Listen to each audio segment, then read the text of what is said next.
والفرق بين من نوى ومن لم ينوي، فمن لم ينوي مهما جلس في المسجid لا يعد له اعتكاف.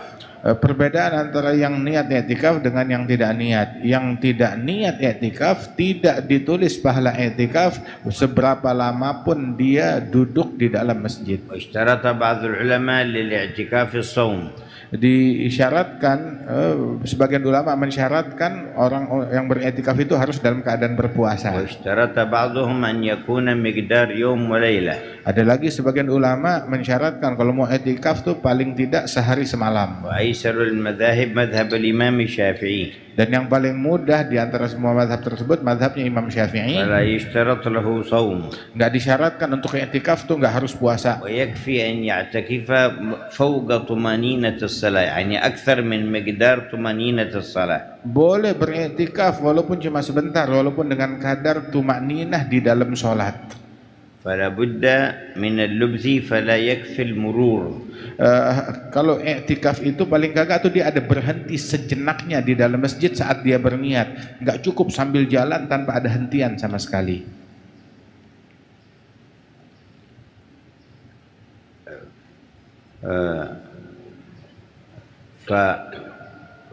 فأي وقت نوى فيه الداخل المسجد الاعتكاف حصل ثواب الاعتكاف. Kapanpun di waktu manapun gitu seseorang yang masuk ke masjid dia niat i'tikaf dia dapat pahalanya.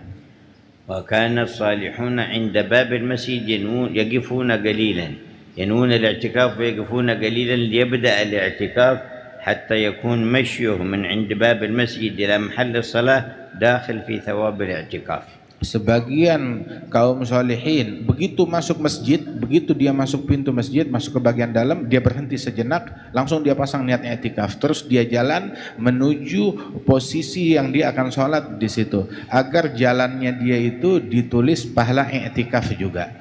لأنه لو نوى وهو يمشي فلا يبدأ الاعتكاف حتى يقف، فإذا وقف فوق مطمئنة الصلاة بدأ الاعتكاف. Sebab apabila dia niat i'tikaf sambil berjalan, selagi dia belum berhenti sejenak, itu masih belum, argo i'tikaf masih belum nyala hingga dia berhenti sejenak. Makanya dia berhentinya di awal begitu masuk pintu. قال الله تعالى وعهدنا إلى إبراهيم وإسماعيل أن طهر بيتي للطائفين والعاكفين والركع السجود. Dan kami ambil janji setia daripada Ibrahim dan Ismail untuk mensucikan rumahku bagi orang-orang yang tawaf, bagi orang-orang yang i'tikaf, bagi orang yang sholat, rukuk dan sujud. ومن اعتكف قدر فواق ناقة كان له كعتق رقبة. Barang siapa yang beriktikaf dengan kadar fawag nagah, kadar memerah susu unta, begitu antara satu perahan dengan perahan yang lain, maka dia mendapatkan pahala seperti memerdekakan seorang hamba sahaya.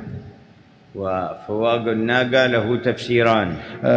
Fawag nagah ini punya dua tafsir.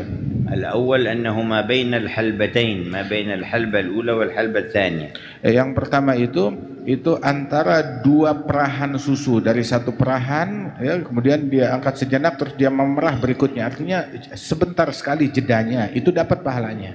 والثاني أنه ما بين أن يقدم الفصيل أي ابن الناقة لها ليرضع منها فتدر باللبن ثم يبعد ويأتي الحالب فيحلب، فما بين استدرار اللبن منها بتقديم ابنها يرضع ثم الحلب، فما بين هذين الوقتين فواق ناقة.